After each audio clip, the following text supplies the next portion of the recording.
What's going on, people? My name is Seth Rob Richards, and in this series, what I want to talk about is the remodel of Myth Story of Abraxas. And I'm going to go over a few things so you would know the difference between us and any other project out there, and why I'm actually making this game instead of just a regular game into a play and earn model, which I know gamers hate it, but this is actually a test for me and for just this industry to show that I can actually make a game that's actually really good, and players and gamers can actually make a living off of the game the way, depending on how they actually go about it, which we'll get into all these things inside of this introduction. So in this introduction, I'm going to go over 6 points, and they might be broken up in different videos because I know people don't like long videos. So and a lot of the information I got is going to be completely long, so I'm going to break them up into different videos. So this might be a ton of like a long series for you guys to watch. So these 6 points I want to talk about is my background, the game design of the game, the core mechanics of the game, the visual style, the development tools that I'm using, and the roadmap. Just basically show you guys where I'm planning on taking this and how I plan on getting there. All right, so let's get into my background and who I am. I come from Philadelphia, Pennsylvania, United States of America, for those you guys who follow me outside of America. So what made me want to get into game development, which I always wanted to get into it in 2016, when the day I lost my daughter. So I lost my daughter, and I wanted to create something that was able to give her something where she can live forever. She didn't get a chance to basically become anything or chase her potential. So I wanted to basically put that potential into something that can live forever. And I chose gaming on that because my favorite games, such as Final Fantasy 7, it's many of them. Final Fantasy 7, you got Yu-Gi-Oh, Pokemon, all types of things like that. But my main favorite game is Final Fantasy 7. I go with Resident Evil 3, not the remake, Resident Evil 3. I have many of them. Left 4 Dead, not the Back 4 Blood, but Left 4 Dead.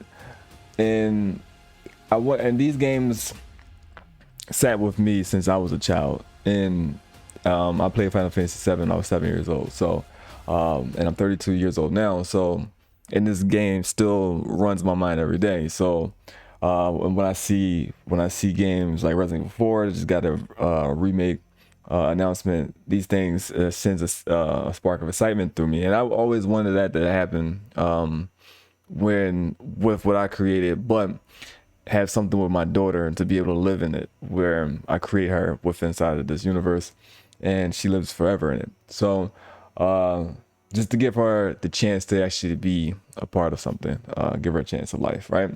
So that's what I created the game for. So and that's what got me into game development. In 2016, I didn't take action because I was actually a business developer at the time. I was developing businesses, my own businesses and other people's businesses and stuff like that, being a consulting people about business, helping people make good amounts of money. But when it came to game development, I was afraid. At the time, I didn't know anything about game development. I just thought it was really cool. I didn't really do any research on it at the time. So in 2016, I just didn't take action. Plus, I was going through a lot of, just losing a child and stuff like that. So I just didn't really think about putting my money into the gaming world at the time. So I just basically did what mainly most people do, just continue life.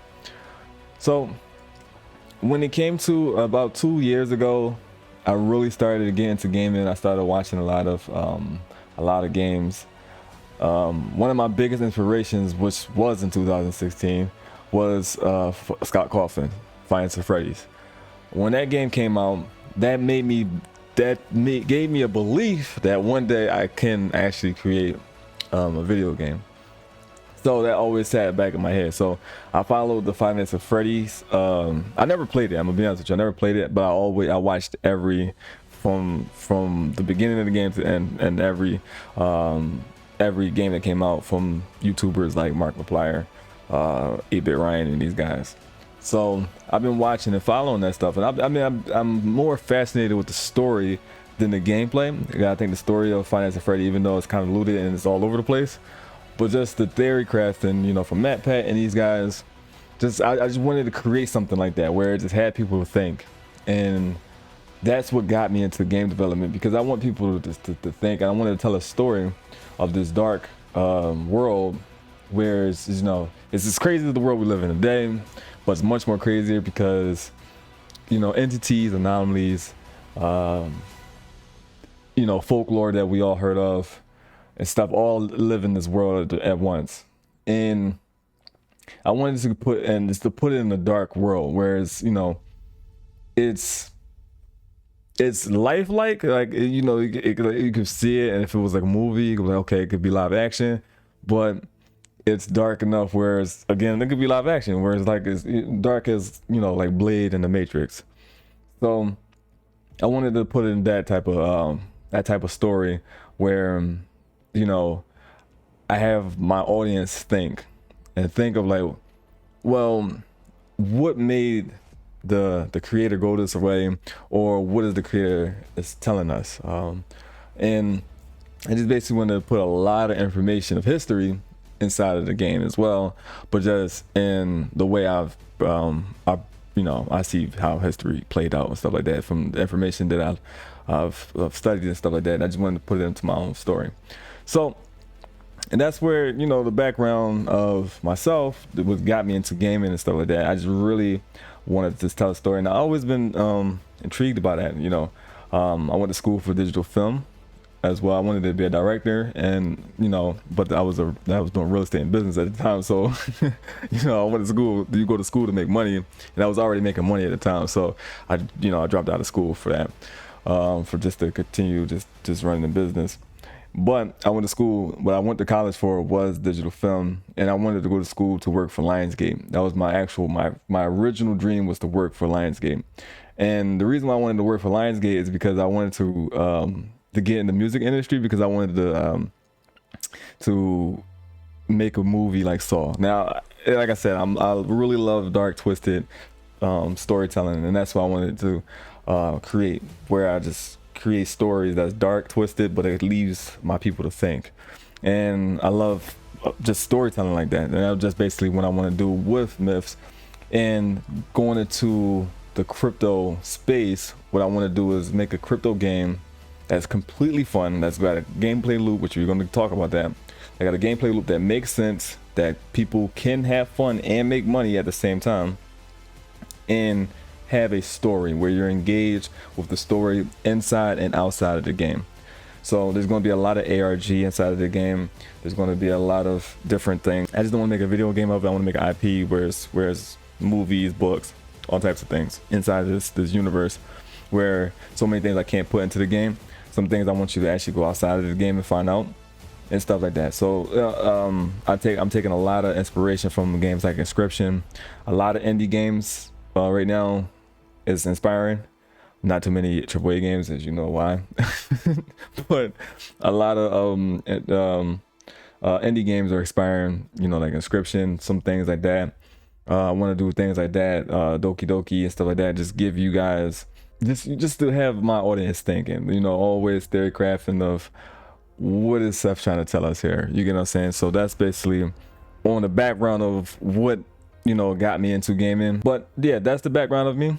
Pretty simple. It's not really too much to me. You know, this whole thing came from the death of my daughter. I wanted to actually create something for her to live in, and I also just wanted to tell dark, twisted stories. So, and you know, even before her, that's what I went to school for. And when she passed away, I was like, well, cool. So this actually gives me a reason to actually chase that dream. But at that time, fear and depression kept me from doing it.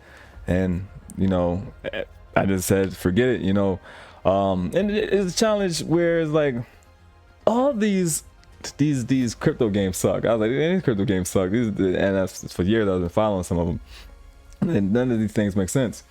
And I was like, the problem is there's no business people in here. So it's like none of the stuff is made for business. If you're gonna put it in aspect, if people are investing into the game, you should definitely make a game where people that's invested in the game, give them what they want, and people who have to play the game to make the game actually good for the people that invested in the game to actually make the money that they're invested in, to make a return on investment, their ROI back. You actually need the people that do that. So I was like, the problem is, it's not Some of these people aren't game developers. Some of these people just have dreams or just ideas, or they're just trying to scam people. So I was like, okay, none of this stuff works for here. I see, and one thing about me, as being a developer of businesses, I always listen to the customers and stuff like that, and I always try to help my clients with their customers, as in I listen to what people want. So as always, if you have a problem, there's millions of other people who have that same problem. So I just listen to people's problems, and the best way to get rich, I always tell my clients, is solving problems. So my thing was, there's a problem in one thing, which is video gaming. Video gaming has been terrible for the last 15 years, basically. Well, not 15, but you get the point. It's been terrible. It's been really bad for about 10 years. I give 10 years have been pretty bad, and it's just getting worse as time goes. And that next, where so much monetization inside of the gaming industry, these big companies, these AAA companies, are trying to just milk everybody and stuff like that. And then you got crypto gaming, and then that can open up a well for people to scam people and stuff like that, and just give people just the worst games possible. I just thought that for myself, just to think that there is a problem here that needs to be solved, and this problem is that we gamers miss, and no one want to say this. I watch everybody from Big Fry, Asmongold, all these people. I watch all these people, Ackman, all these guys, but nobody talks about the actual problem. No one actually saying it. We miss how gaming used to be. We miss how gaming used to be, with people that developed video games from like Fallout 4, Fallout New Vegas, Elder Scrolls, the Aftermath, not the new ones, not the new stuff that's coming out. Well, I mean, Elder Scrolls Online not that bad, but all these games that came out back then, San Andreas with the gang affiliation thing, where the gang war and stuff like that. He actually go to the gym and he gets buff and all that stuff like that. He can actually look different. There's just so many different things that the games we had back then, they just do not have today. And you know, they blame it on graphics and stuff like that, and that's not true, because as I've learned and became a developer myself, I realized, because when I'm putting it to my game, that you can actually, you don't have to sacrifice gameplay for graphics. It's about time and passion. That's it. If you take the time and the passion, we can have those games that we had back in those days. It's just, you got to be willing to put it in. A lot of these developers are lazy. I'm gonna be honest with you. As I'm learning the stuff that I'm learning, and you know, and I'm doing the things that I'm doing, I'm realizing, I'm talking about, like, I'm learning Unreal Engine 4. I'm learning, like, our games don't have to be bad nowadays. Far Cry, the Assassin's Creed, the way they went and stuff like that, they don't have to be bad. They're literally giving us trash, just copy and paste, and just giving us trash. I learned that. So that's the problem. And the problem that we also have is investors are just throwing their money at anything because they missed out on Decentraland and Sandbox and these other games and stuff like that, and they're just investing in anything, hoping that it blows up, right? And then now the gamers don't want to get into things because the way the crypto projects are just doing things, and just the monetization and all that stuff like that. So what I am trying to solve here, and I'm not trying, I'm going to solve it, that crypto can be in gaming. It just has to be done right, and you have to go in it. Whereas, because there's money involved in it, you have to go in it with a business mind. And I'm not talking about a business mind whereas I'm coming as I'm in business and I'm trying to make money off of my players, whereas the players have to see it as a business. So, for example, like Final Fantasy 14, Utopia, we already have these stuff inside of the metaverse. We already have these things. You have to bring that aspect into gaming. Now, you just have to do that, and that's what I'm going to do. That's what my game does. We're going to get into that in the next video. I just wanted to give you guys the background. This video is long enough. My background is long enough. Want to give you that. Next video is coming out. The next part is game design. It's coming out right now. Actually, so just go to the next video. Game design. We're going to get into the game design. Then we'll get to the core mechanics. Then a visual style of the game. Then development tools that I'm using, which is Unreal Engine 5. I guess I don't have to do that video no more. Then we'll get into the roadmap. All right, you guys. Let's get into the next video. Thank you for watching this one.